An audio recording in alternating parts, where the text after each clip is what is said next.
Good evening and welcome to the Journey Home. My name is Marcus Grodi, your host for this program, and I'm glad you're here. And something I don't always mention to you at home is that we have a live audience here in the Journey Home program studio. We don't always have a camera floating over and letting you see who's here, but we always have one. So especially if you're thinking of doing a pilgrimage here at EWTN, make sure you call ahead. We'd love to have you be in the studio here when we're filming this live program. Now our guest tonight is Chris Osgood, former Baptist youth minister. I'm thinking maybe one of the youngest guests I've had in the Journey Home program, so it's great to have him here. But you're an essential part of the program. So as you consider questions for Chris as he shares his journey, you can give us a call at 1-800-221-9460. Outside North America, you can give us a call at 205-271-2980, or you can send me an email at journeyhome@ewtn.com. Chris Osgood, welcome to the Journey Home. Thank you. And I'm anxious for you to tell your story because not just because your story is a great encouragement to a lot, especially at your stage of life, still fighting the battles at college, but it gives the audience also more information on how they can pray for you when you're there in the trenches fighting the battle. So just glad to have you on the Journey Home program, Chris. Well, thank you very much. Thanks a lot. Thank you. I'm glad you made it here. You almost missed your second flight, right? Almost. Barely made it. But it was an act of God. It's glad you're here.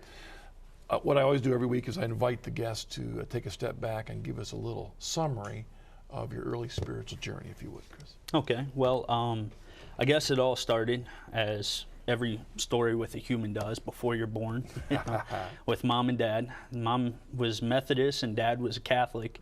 So when they got married, they could not decide on a church to go to, and my dad ended up working on Sundays. So therefore, my mom was tied up with myself and my two younger children or sisters, and my dad was at work, so we just never went to church. Pretty typical for a lot of Americans, especially today. Yeah, it's true. Yeah. And so, but before I was born, my family on my dad's side always get together and have like a reunion or something like that, just with my uncles and cousins, to honor my grandparents every so many years for their anniversary. And it's just a nice get together. And while I was still in my mom's womb, I remember hearing this story through the grapevine from my family. My dad was out at a picnic table, and the priest that was with the family at that time was out there with my dad, and the priest asked my dad, are you ready to have your son? And my dad goes, well, I'm ready financially, but I just don't know what I'm going to do with him. And so the priest there just looks at my dad and says, don't worry, God knows what he's going to do with your son. And so just to hear that, I think that that's just amazing to hear. Throughout the rest of my life growing up, as I said, we really didn't go to church much, but we'd always go to Mass Christmas Eve with my grandparents. And I remember my grandmother telling me, she tells me this every Christmas Eve, that when I was 2 years old, she would read me this book, and it was on the Jesus, it was on the life of Jesus. And halfway through the book, I interrupt her and say, so you mean to tell me there's two gods, the Father and the Son? And she just was astonished that, a 2-year-old could ask such a question. We get those questions from 5- and 6-year-olds, but a 2-year-old, that's kind of crazy. And it goes on, when I'm 4 or 5 years old, we go to Mass, and the priest would always call people around the altar. And so, the children for a Christmas Eve homily. And so I'm one of those children, and I'm standing right next to the priest, and he's doing the Eucharistic prayer. And I go back to the seat, and I talk to my Aunt Teresa. And I go, that's real blood? And I'm 4 or 5 at this time. And I'm just like, there's no way, that's crazy.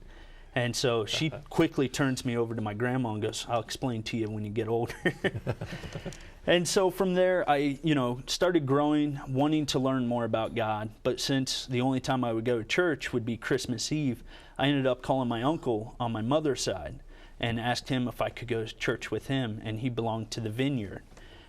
So we went up there when I was about 6, 7 years old.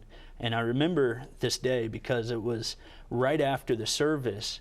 One of his friends came up to me and starts introducing me to Christ. and, starts praying the prayer of salvation. It was the day I got saved, And so I felt this, overwhelming inside my body. It was a great day. I was really excited, told everybody.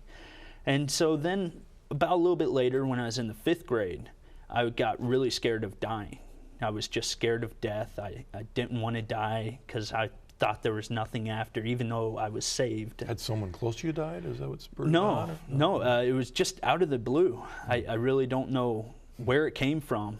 But I believe that God was really preparing me in some way, because my grandma on my mom's side was really trying to help me, saying, don't worry about, dying. You'll see Jesus, you'll be in heaven, and great things will happen. So I start praying to Jesus. I go, let me see you now. That way I know it's real. And it just went through this whole year of 5th grade, and I don't know why I remember that. It's so detailed, though. We won't go into details, but my grandmother ended up passing away at the end of that year. And at that point, I was no longer afraid of dying, but I hated God. Because I'm like, if this is what you're going to do to get me over it, I don't want any part of you. So the rest of my life, from 5th grade up until really freshman year of high school, I turned my back on God. I started becoming angry and hateful. It seemed like nothing could go right. Everything was going wrong. And it was just a really hard time for me. However, at the same time in my life, I wanted to grow closer to God, and I wanted to know more about Him, even though I hated Him. And I remember my freshman year, my best friends who I've grown up with my whole life, they started getting into a couple drugs and drinking, and so I experimented with that. I smoked pot a couple times, not too many, it was like 2 or 3 times.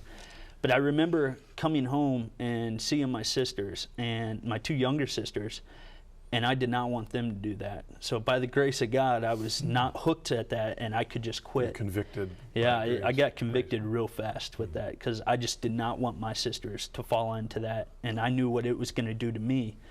And so I stopped really quickly with that. One of my goals through high school was always to join the military and go to the Naval Academy.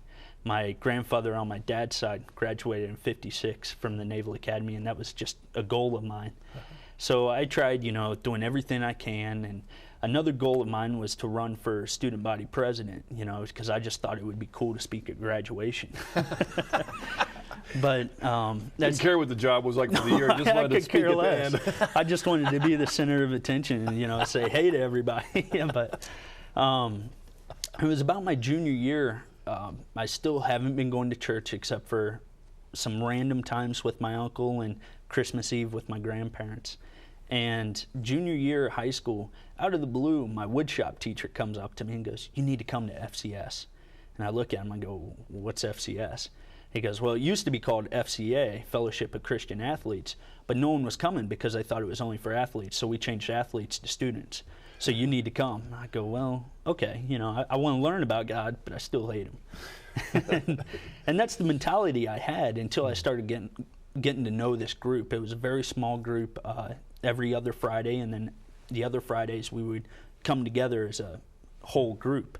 And I just started eating up everything they said, and every devotion that they had was something that was going on in my life.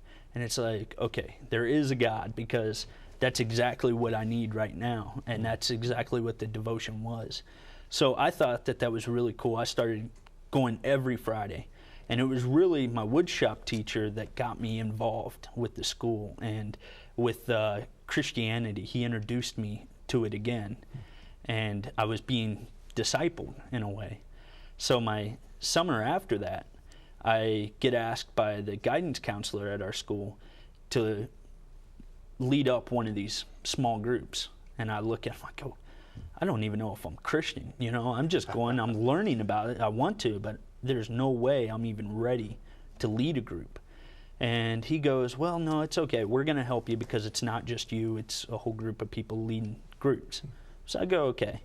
So my senior year, hopefully going into the Naval Academy, I'm going to run for student body president, and I'm leading a small group for FCS. And I just remember that I did end up winning student body president, and that was an act of God, just like the plane right here. And the reason why I say that, though, is because it was during my senior year where God really grabbed my heart. The biggest problem our senior year was we have block scheduling. So there's 4 classes. Each class is an hour and 45 minutes, and there's 5 minutes between classes. Well, they tried reducing the minute between classes, saying, put an extra minute in education, which looks great on paper, but no one's making it to class, so they're actually losing 5 minutes. Not really caring for the students. Yeah, everybody's running to class and then using passes to go back to finish whatever they were doing, going to the locker, restroom, getting a drink of water.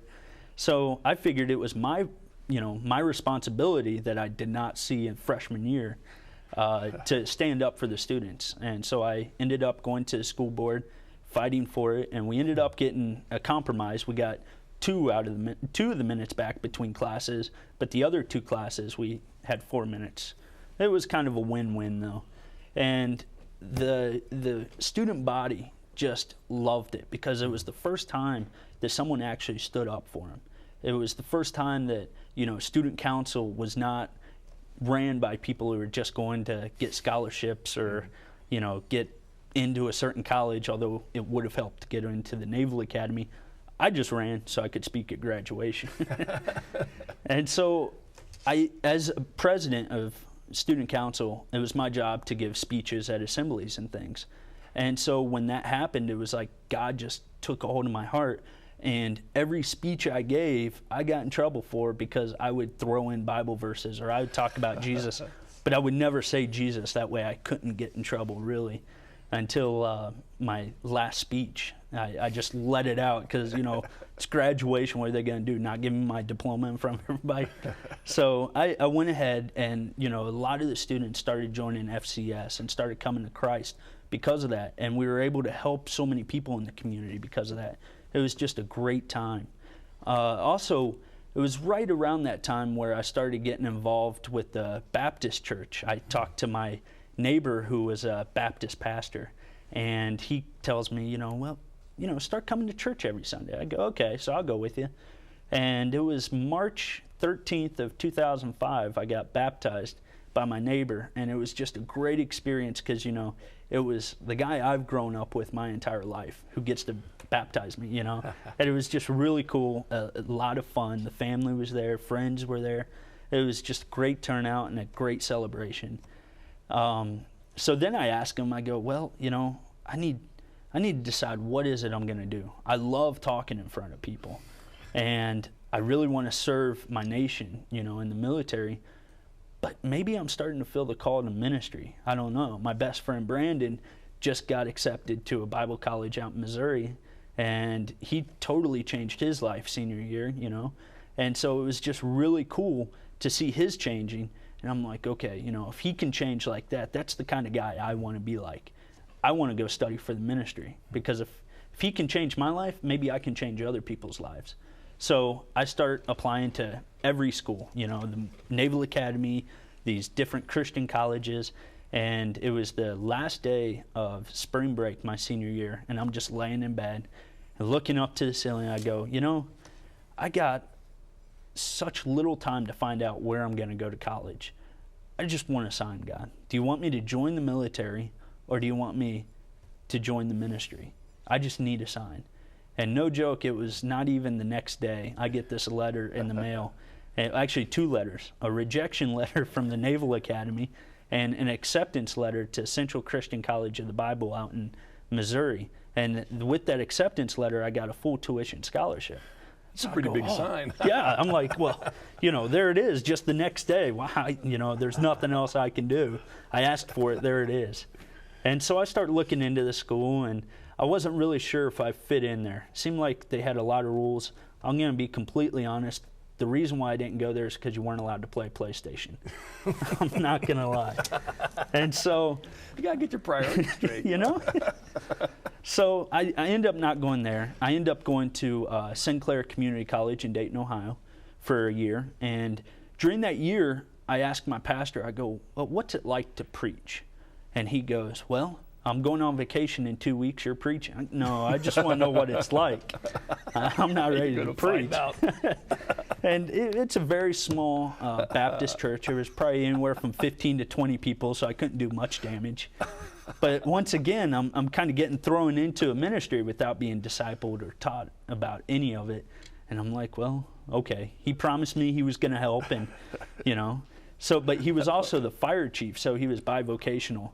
And so whenever I was at school, he was busy, or whenever, you know, he was at work, I was busy. So we never got to talk about the first sermon. Luckily, my dad was able to help me, and it was really, I'm not going to lie, it was pretty bad. It lasted 10 minutes on the entire life of Moses.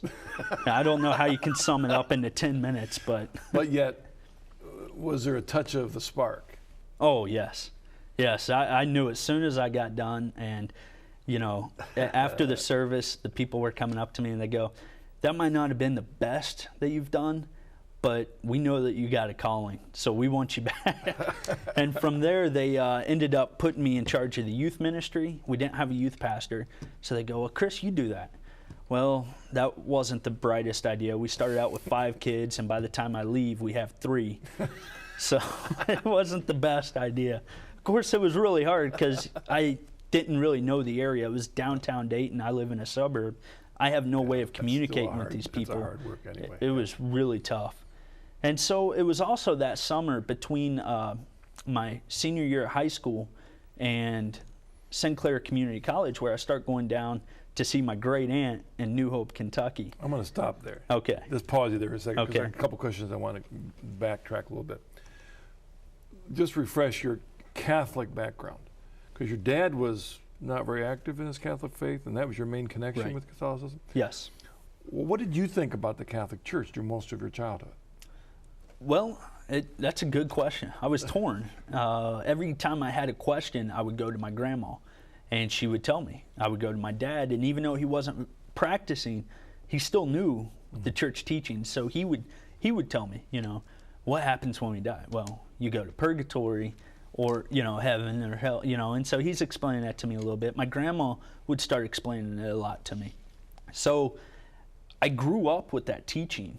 However, when I entered the Baptist church, it washed all that away. You know, it's just the Bible. Jesus is the only way. There's no purgatory, nothing.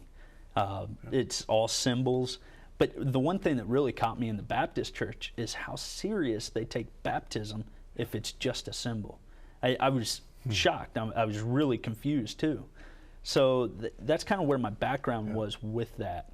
I wasn't really sure because it was like anti-Catholicism, but I didn't know that was Catholicism. Know that. But something else that struck me when you were saying is that you were being active in that fellowship at high school. You were teaching and all of that. I don't know how long you did that before your neighbor said, maybe you ought to start going to church.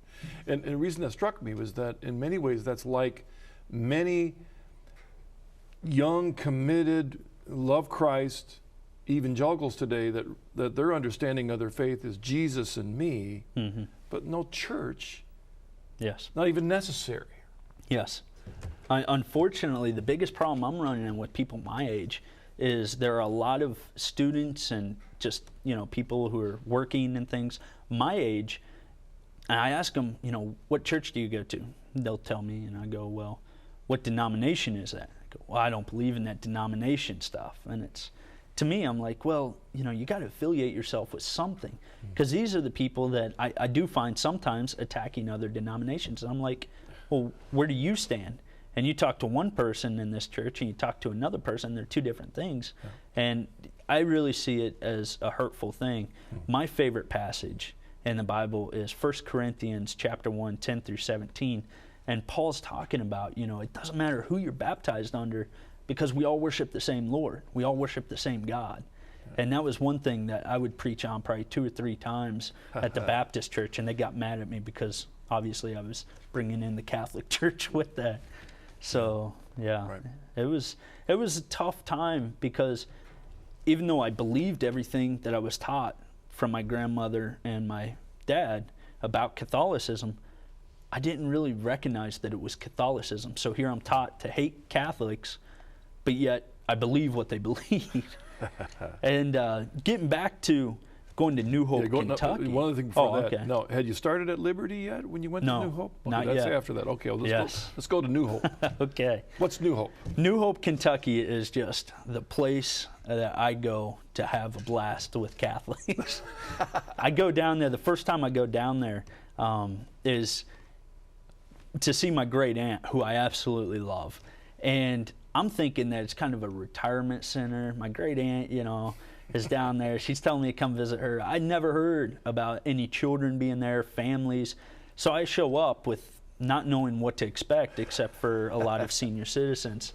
And all of a sudden I find out that it's the largest printing press in the world for pro-life material.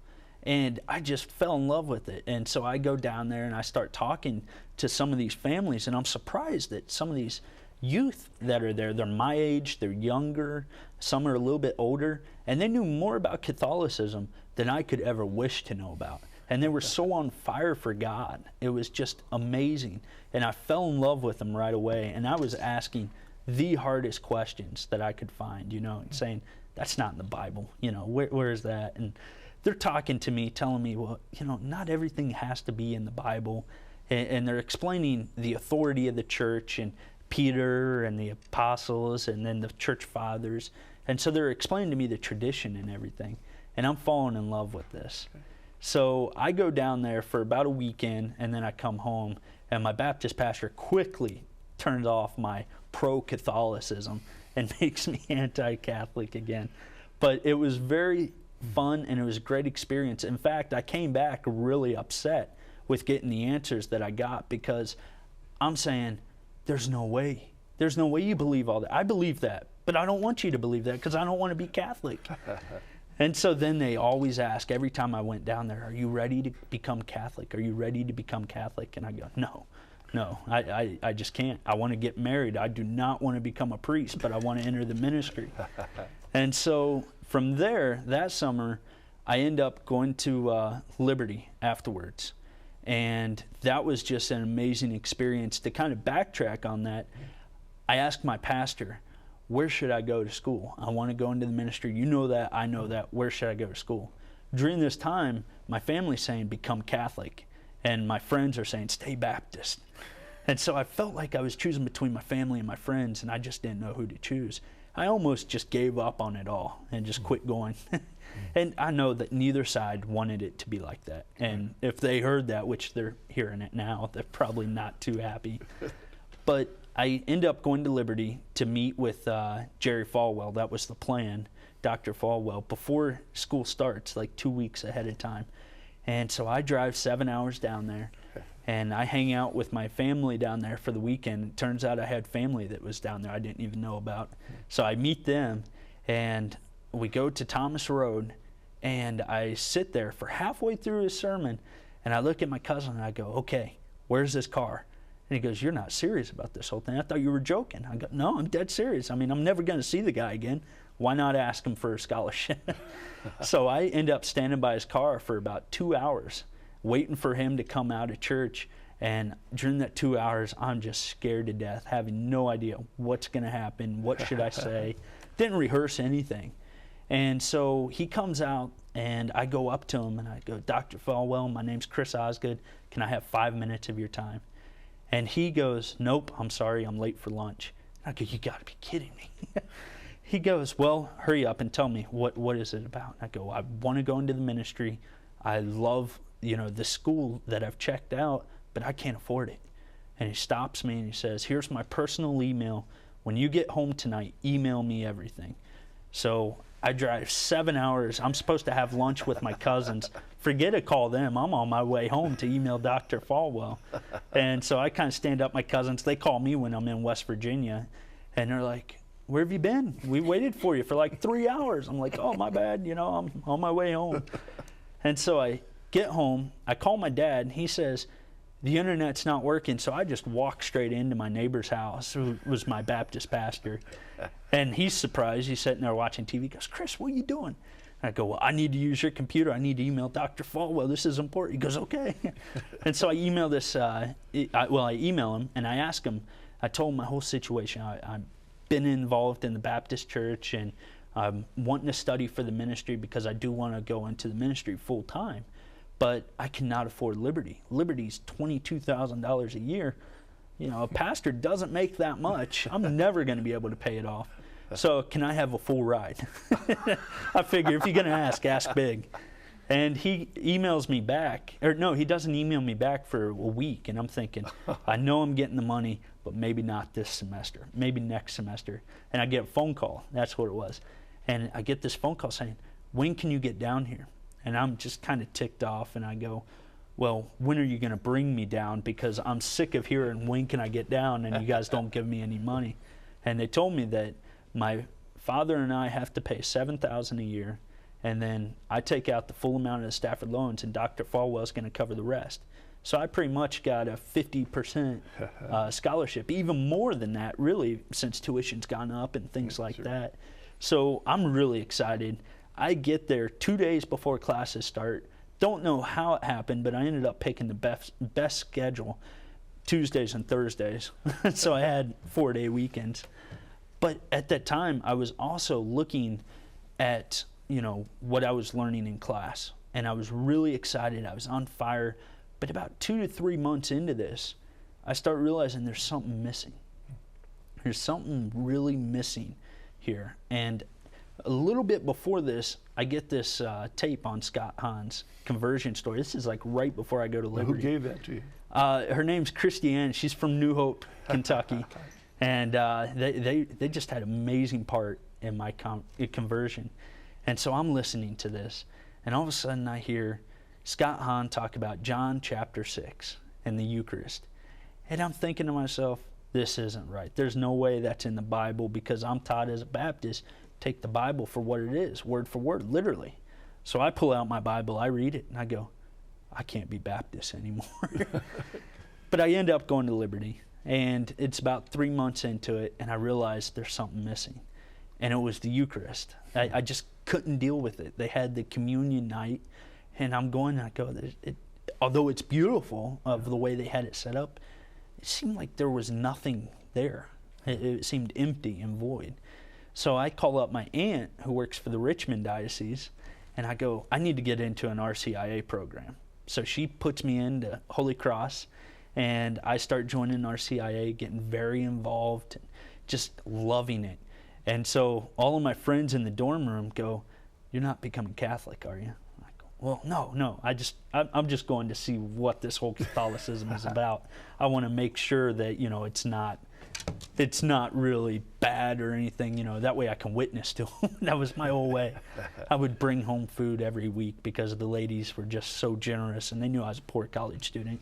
So everybody in the dorm's eating the food and stuff, and I'm just kind of saying, hey, you know, that's Catholic food. And they're like, oh, okay, we love Catholics, you know. And so during this time, I start going through the whole RCIA. Now, this year was the hardest year of my life, because a lot of people don't understand the truth about the Catholic Church. So when it actually came out that I was joining the church, there were some guys on the hall that kind of turned their back on me.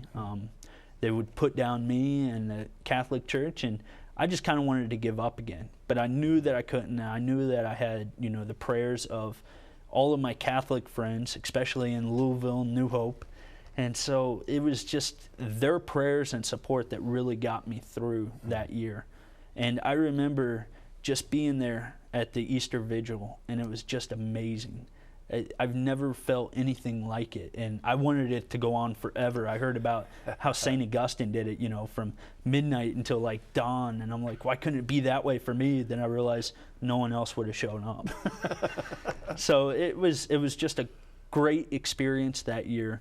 And the following summer, actually just last summer, I ended up going to this youth conference again.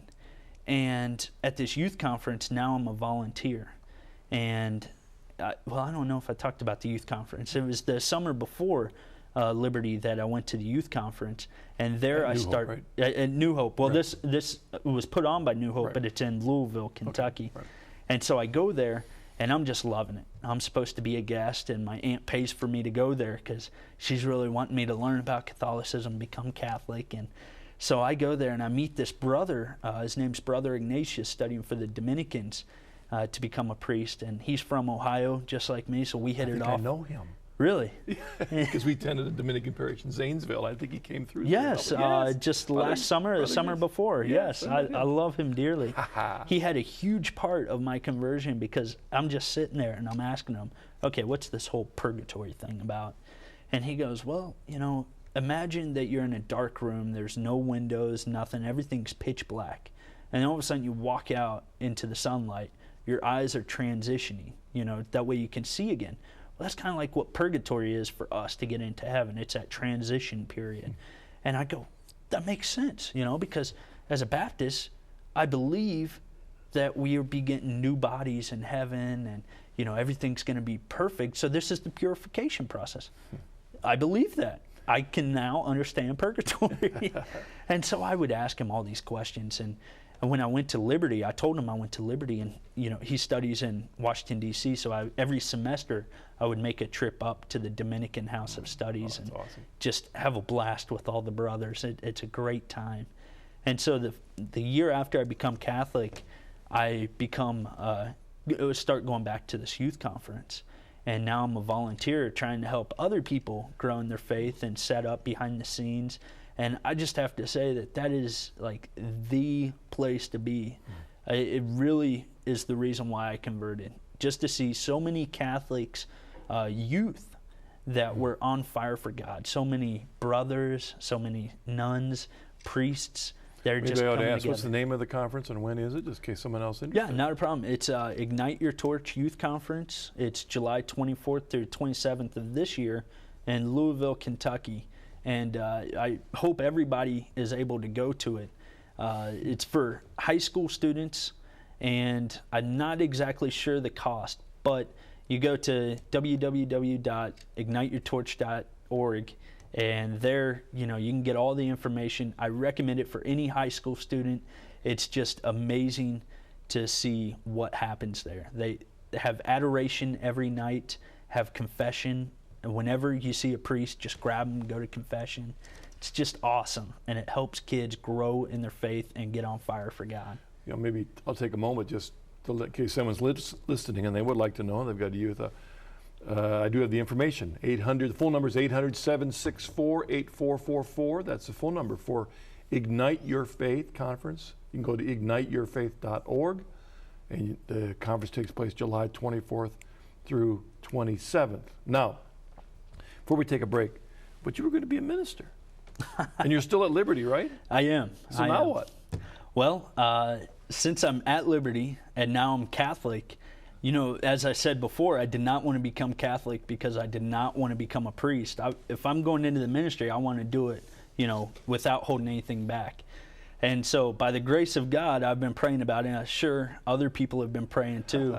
And hopefully by this fall, I'll be applying for the priesthood with Archdiocese of Cincinnati. And hopefully, you know, they'll accept me. But right now, my ministry at Liberty is just amazing. I'm trying to outreach to other Catholic students. Yes, there are other Catholics at Liberty. We created a Facebook group, Catholics at Liberty. And I'm trying to get all the Catholics that either have attended Liberty, are going to Liberty, or will be going to Liberty to join that group, and that way we can all get in touch and we can support each other. The number one thing I hear among the Catholics at Liberty is, I thought I was the only one. And it's really hard to be there as a Catholic because it's just, I don't want to say it's anti-Catholic because Liberty isn't all anti-Catholic. But it's very hard to be there because you're not getting the Eucharist, you're not getting the Mass. So my ministry right now is to make sure that I can offer rides to students who want to go to confession, who want to go to Mass, or just who want to hang out with other Catholics. It's kind of a support group. So that's... All right. Well, that's exciting, Chris. Gives the audience something to pray for you as you discern your call to the priesthood. That's exciting. Let's take a break. Come back in a moment with your questions for Chris.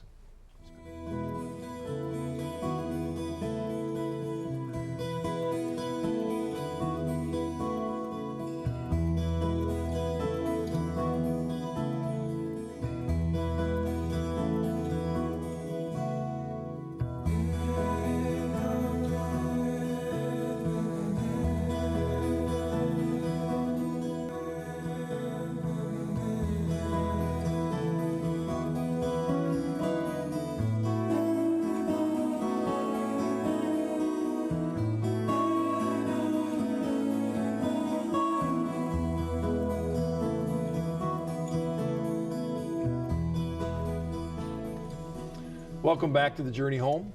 Our guest tonight is Chris Osgood. And before I go to your questions and emails, I was told during the break I may have misspoke. It's igniteyourtorch.org.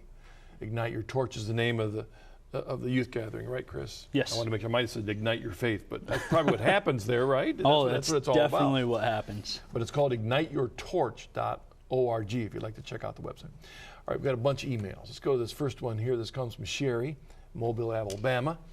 She writes, my husband and I came home to the Catholic Church in Easter 2005. Sherry, welcome home to the church.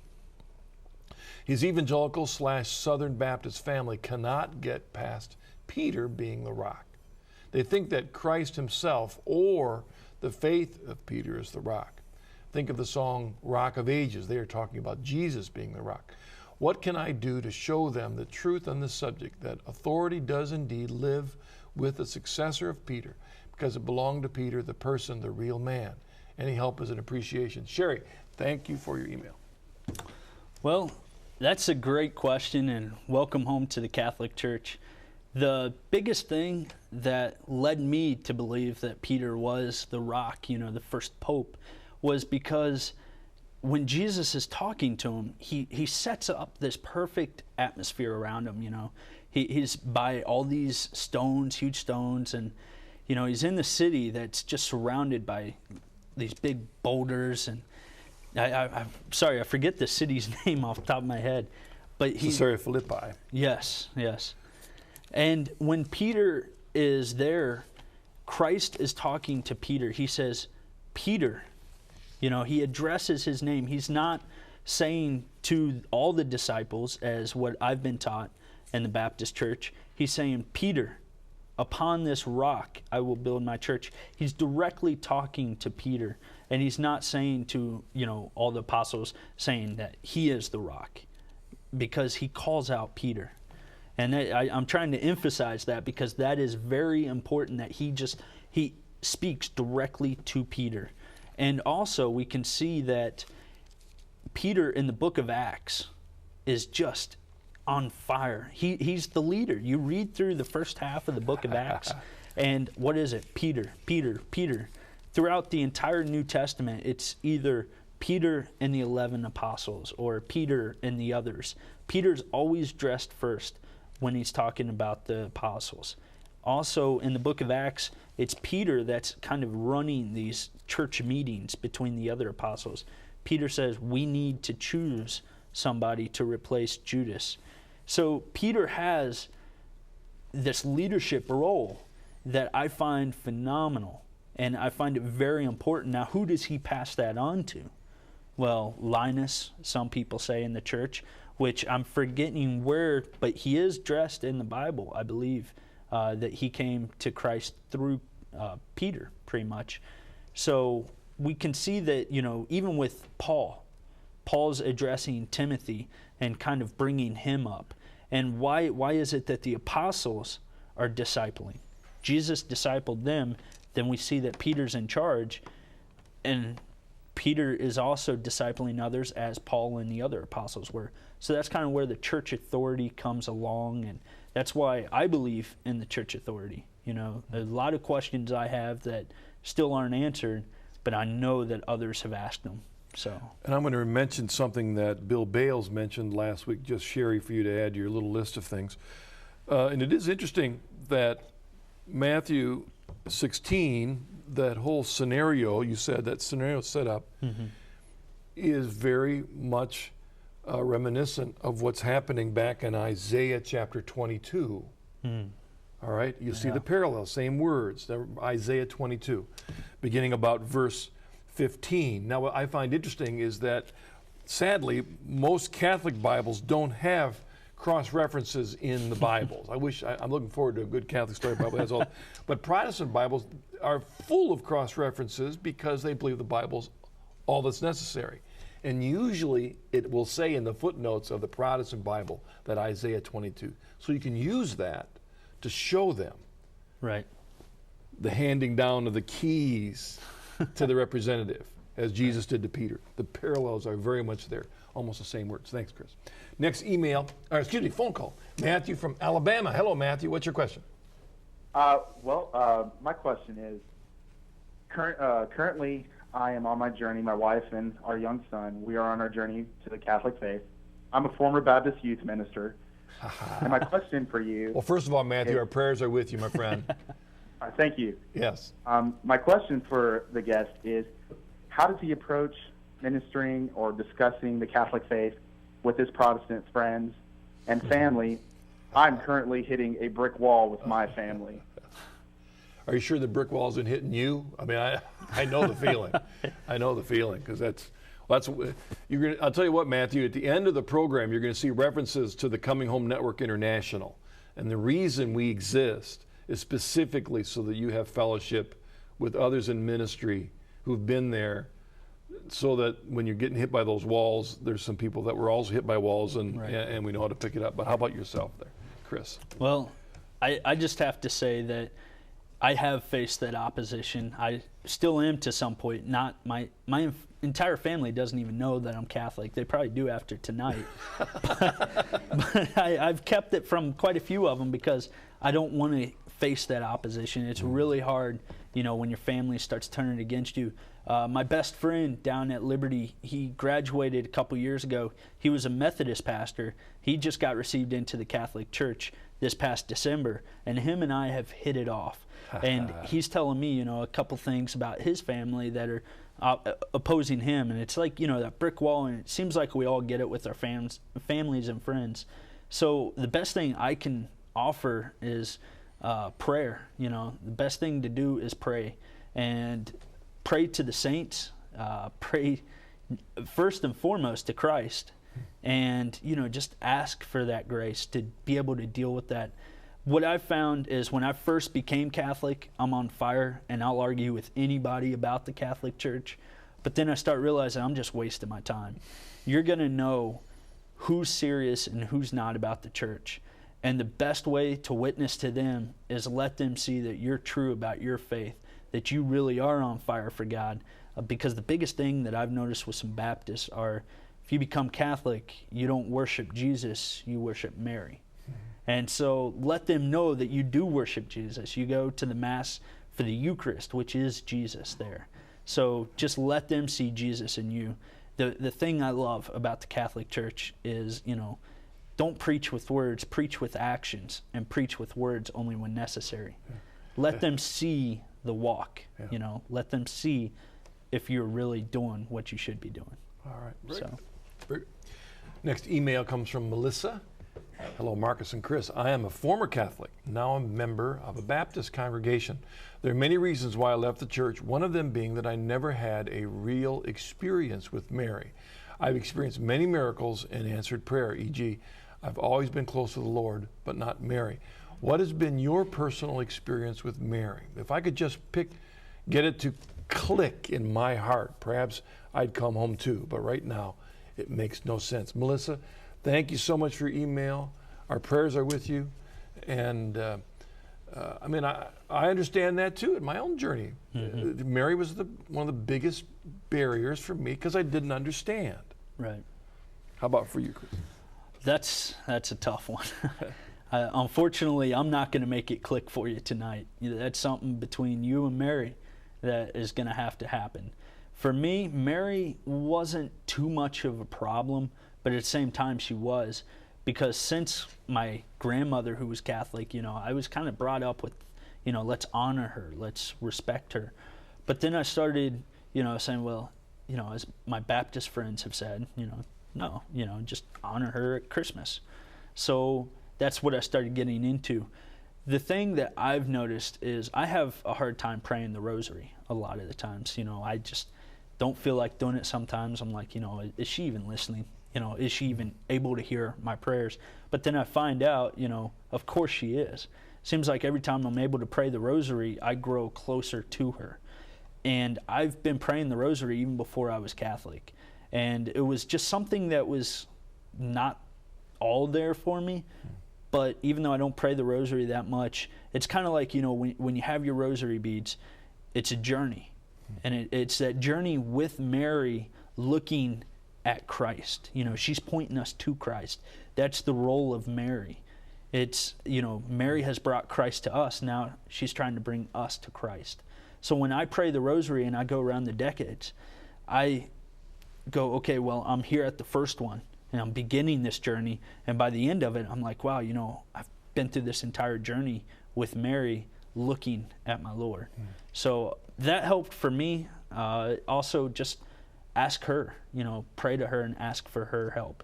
And I know that it will happen one day, if not today. So, and awesome, Chris.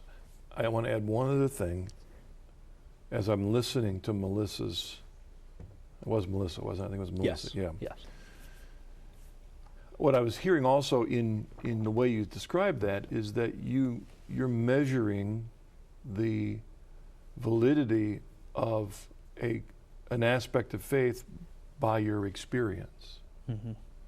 And there's a danger in that, because some experiences of God do not involve our senses, Right. because we're talking about a renewal of our soul, renewal of our heart. Sometimes that will overflow into joy that we can feel with our senses, but often that renewal of our heart, our conscience, our soul, we don't experience through our senses. And so the danger of, as you were saying, I never had an experience of Mary. Well, be careful to judge whether something's true or not on your feelings, Right. because you can get misled, especially in this world where everything is wanting to feed our feelings. So I would encourage you to look at some books at EWTN, look at some of the resource catalogs, some wonderful books on Mary, very reputable, that will help you understand the truth about Mary, so that you can examine the truth about Mary. As also, another one, if we had more time for you, is also the communion of the saints. Yes. I mean, it's one thing to talk Yes. about Mary, but if you've got to also understand the reality of the communion of the saints, Right. to understand where the prayer to Mary even fits with Right. the wider concept of the communion of the saints. So go to EWTN catalog and some great books that'll be of help to you. Our next caller, Maria from New York. Hello, what's your question for us tonight? Are you there, Hi. Maria? Hi, good evening. Hello. What's your I question? love your show, and I had a question about the Eucharist. How do you explain the Eucharist to your Protestant friends? Thanks, Maria. Good question. Oh, this is one of my favorite questions at Liberty. I just love talking about this. It's a great question, and thank you very much. My favorite way to explain it is, Christ, just read the word for what it is. To your Protestant friends, they probably believe the Bible literally. So just show them the context. Show them that Christ says, this is my body, this is my blood, and do this in remembrance of me. Now, the biggest hang-up right there is to do this in remembrance of me. And it's just phenomenal to see how you can translate that. What's the right way to translate that, and what's the wrong way to translate that? Now, I'm not wanting to put anybody down or anything like that, but I will say that the Catholics have it translated right, because we are saying that this is Christ's body, this is his blood. But when we come together as a whole, we are remembering what took place. It's kind of like we go back in time.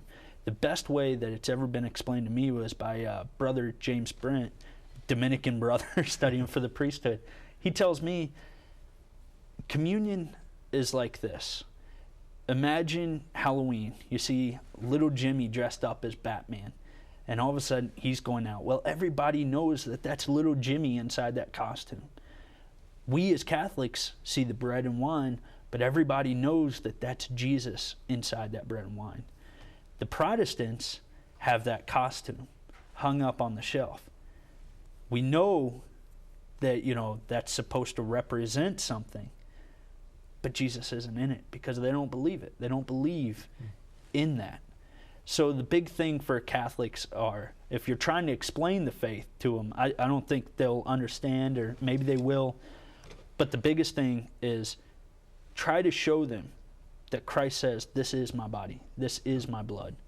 And he doesn't say this is like, or this is a representation.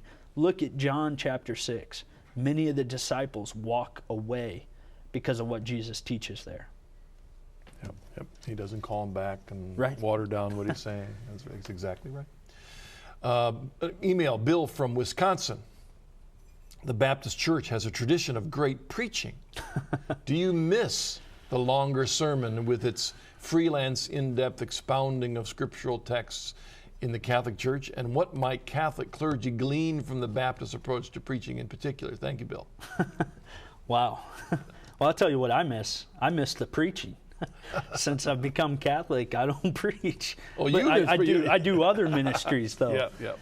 But what I really miss of the Baptist preaching is when I go to Mass sometimes, you know, I fall in love with the Mass, but some of these priests get up there and I'm not going to lie. You look around and you see people sleeping. You know, they have this voice and they have great homilies, they have great sermons, but they have this voice that it's just very calm and soothing. And I'm like, oh, it's feeling, you know, I want to be on fire, you know, get us pumped up, get us excited about what's about to happen, the Eucharist. That's what I miss. I just love how the Catholic Church has the liturgy. It has the readings already set. So it's not like you get to take out verses here, take out verses there, and make it say whatever you want. You have the readings, and the readings are always going together. We just need to get the priests on fire more. Okay. Get us excited for the Eucharist. All right.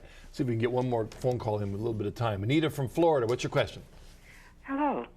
I have read recently that the Protestant and the evangelical wing particularly was taking another look at Mary and how they had ignored her, and that there was new interest in Protestant circles in Mary. Do you find this true at Liberty University, and how do they look at Mary in the teachings there? Thank you, Anita. Well, I could say that last Christmas we have, the manger scene out right in front of the cafeteria, and I'm joking around with all my Catholic friends, or not Catholic, Baptist friends, and I go, well, you guys can keep Jesus because you use him all the time, but so do we. But, if you're only going to use Mary 1 month of the year, I'll take her for the other 11 months. At Liberty, I don't see much about Mary. In fact, there is a huge misconception of Catholics worshiping Mary. There are a couple professors, there's two, that have come out and said, that, Catholics worship Mary. Now, I've contacted them, and they've, changed what they've said. But for the majority of the professors at Liberty, they're great professors. They don't let religion get in the way. They just teach the Scripture. That's how it should be, I believe. But when it comes to Mary, I haven't really noticed a big change of saying, hey, we've missed this whole thing. I wish there was, because Well, they just need to go back and see that Luther and Calvin both had great devotion to Mary. I mean, they understood. Yeah. Luther and Calvin understood the community of the saints, and so they could understand the place of Mary. Yes. In that. Got just a moment or so. Let's say we've got a few Baptists watching. Maybe a few Baptists back there at Liberty who happen to be watching you. What would you like to say to them to help them feel motivated, encouraged to consider the same journey home that you've made? Well, to the Baptists at Liberty, what's up? I hope you come home to the church, and I just want you guys to know, whatever denomination, whether you're Baptist, Presbyterian, Catholic, just start looking for God's will and start researching the Scriptures. The best thing to do is start looking at the church fathers. Look at the apostles, and then look what happens between the apostles and the Reformation, because there's so much that's missing there. It's kind of like the early church fathers are Martin Luther and Calvin and all these guys, and what happens between that. Yeah. Start looking into that and see how does that relate to the different religions today. I mean, I guess that's what I would say. All right. So. And then we want to also remind the audience, as you go through the discernment time, that's a neat, exciting time for you. Maybe being preaching again is what you're. Hopefully. What you're kind of hoping. Hopefully, I'm not going to lie. It was I was kind of upset when I started feeling the call to the priesthood. If it's okay with you, I would like to share a short little prayer that has helped me, and it's kind of really not helped me. It's kind of gave me the calling. Okay, it goes. God, I will go where you want me to go. I will be who you want me to be, and I will do what you want me to do. as long as you make it my will and make it clear to me. That's a dangerous prayer. All right, Chris. Thank you so much you. for sharing your journey with us, and our prayers are with you as you finish up school and discern God's call in your life. Thank you very much. Thank you for the encouragement you've given to all watching us. Thanks a lot. Thank you. Thank you for joining us on this episode of The Journey Home. Hey, we're in this together, just as he said. We want to follow God's will, and we pray that he will open our hearts to be completely open to whatever he has for us. God bless you. See you again soon.